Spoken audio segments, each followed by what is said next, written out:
धनराज के personal connection की help से भी वीर को रिहा होने में 10 दिन लग गए। कबीर और शिवान दोनों उसे लेने के लिए वहां गए। जब उन्होंने उसे देखा तो उन्हें अपनी आंखों पर यकीन ही नहीं हुआ। उनके सामने जो आदमी था वह अस्त व्यस्त और बेजान था, जो उनके भाई वीर से बिल्कुल अलग लग रहा था। सबसे ज्यादा हैरानी की बात ये थी कि इतनी सावधानी बरतने के बाद भी मीडिया को इसकी भनक लग गई।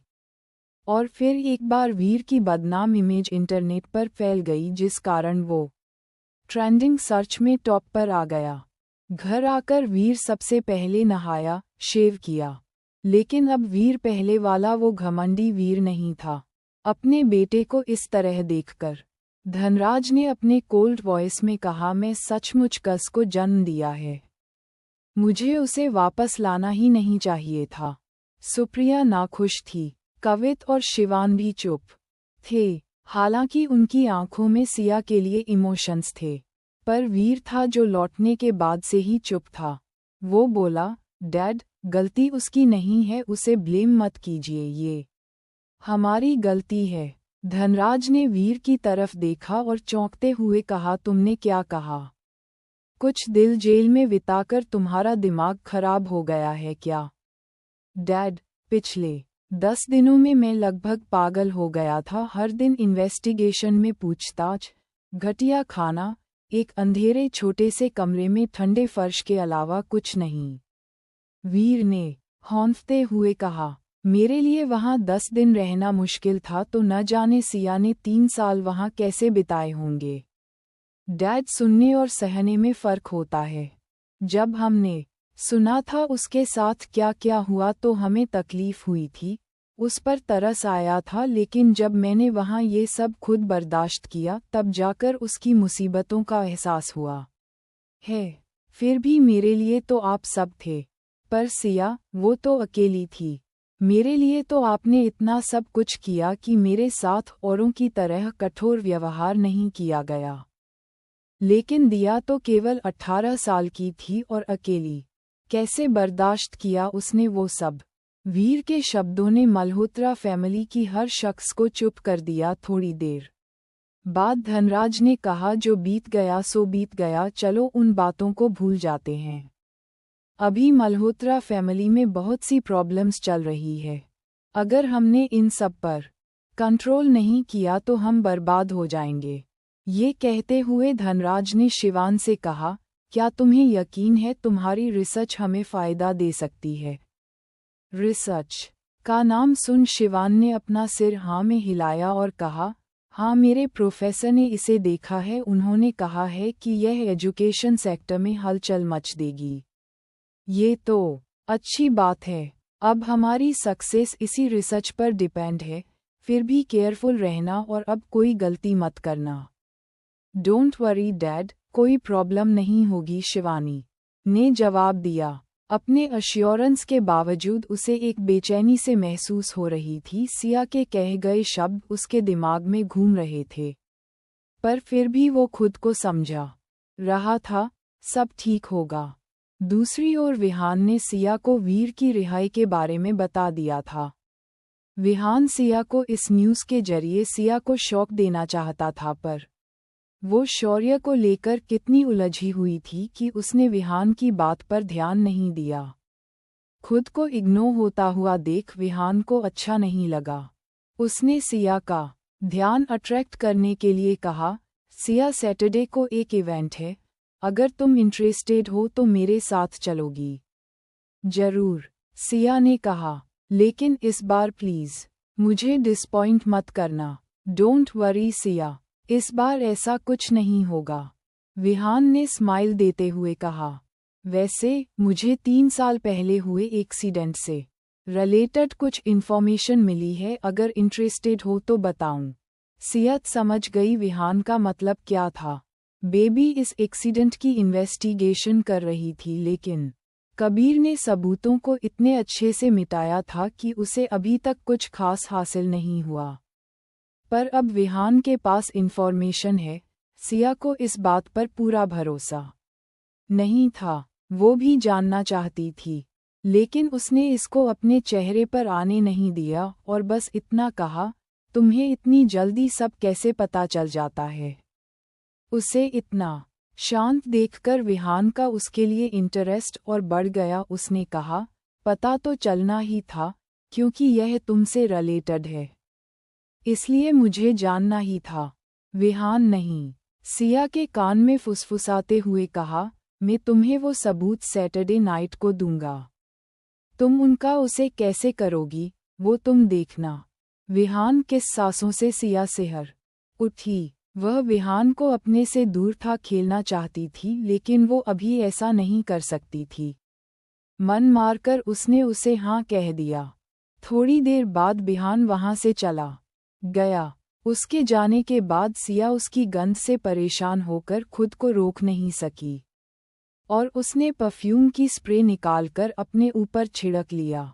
काम खत्म होने के बाद सिया वहां से जाने के लिए मुड़ी, लेकिन तभी उसकी नज़र पास में खड़े राघव पर गई। उसे पता ही नहीं चला कि वह कब आया और वहां कितनी देर से खड़ा था। वो उसे देख लंबी लंबी सांसें लेने लगी। ये देख राघव ने उसकी ओर अपने कदम बढ़ाए।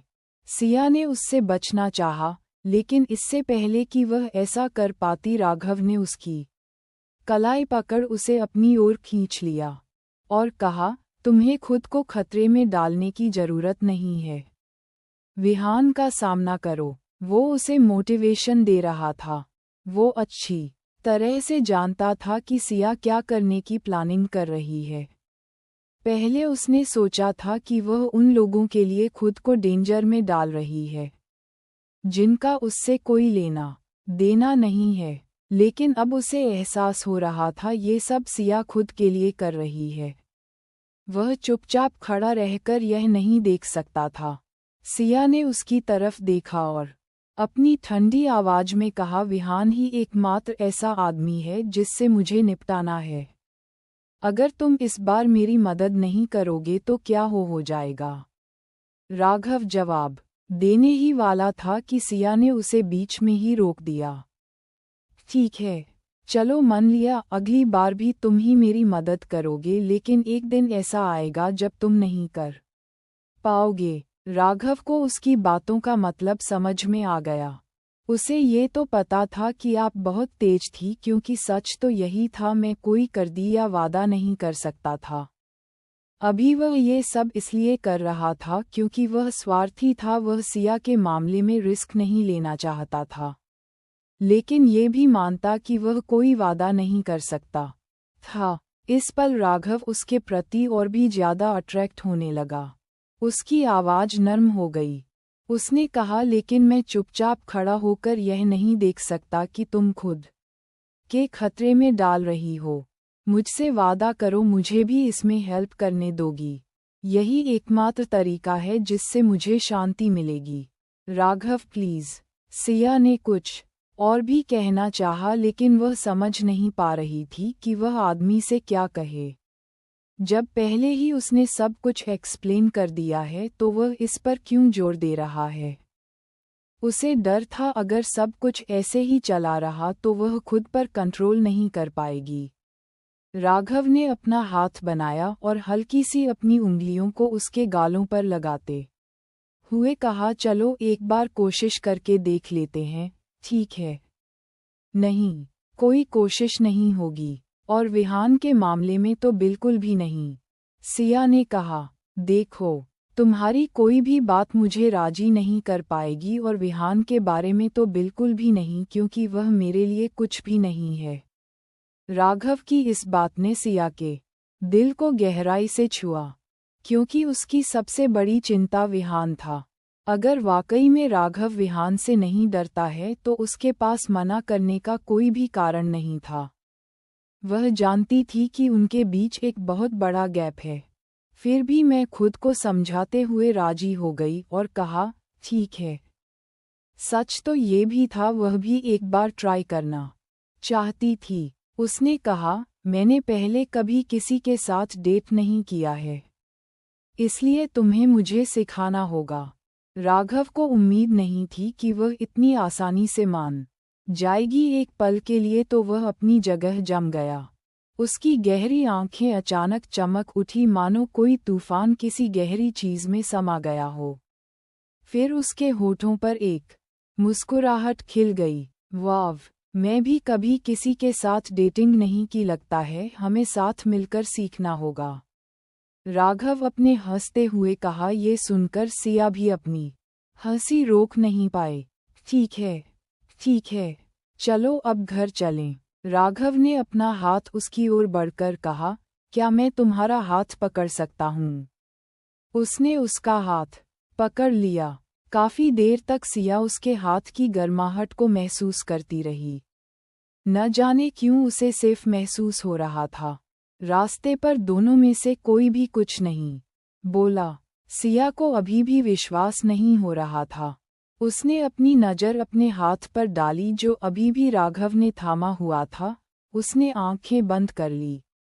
तभी किसी मुलायम चीज ने उसके माथे को छुआ। उसने आंखें खोलकर आश्चर्य से देखा तो वो राघव था जो उसे माथे पर किस कर रहा था। वो दोनों घर पहुंच गए थे। राघव की उंगलियां उसके कानों को छू रही थी।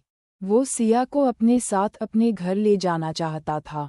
वो उसे अपने से दूर नहीं करना चाहता था, पर वो ये भी समझता था वो ऐसा नहीं कर सकता।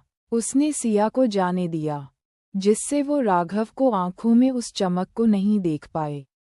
राघव उसे जब तक देखता रहा जब तक वो उसकी नज़रों से गायब नहीं हो गई। जैसे ही दरवाजा बंद हुआ, सिया ने अपने दिल पर हाथ रखकर अपनी बढ़ती हुई धड़कनों को काबू करने की कोशिश करने लगी।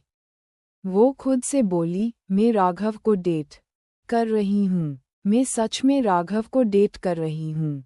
सिया। अचानक से एक आवाज ने उसके थॉट्स को रोक दिया। उसने मुड़कर देखा तो वहाँ आरव खड़ा होकर उसे कन्फ्यूजन में देख रहा था। कुछ नहीं, मैं तो अपने रूम में जा रही थी। घबराई हुई सिया अपनी नज़रें चुराते हुए बोलने लगी और वहाँ से चली गई। दूसरी ओर राघव ने अपनी रूम में खड़ा होकर मुस्कुरा रहा था।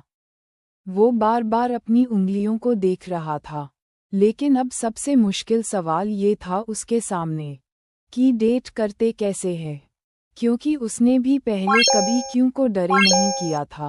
वो अक्सर लड़कियों से दूर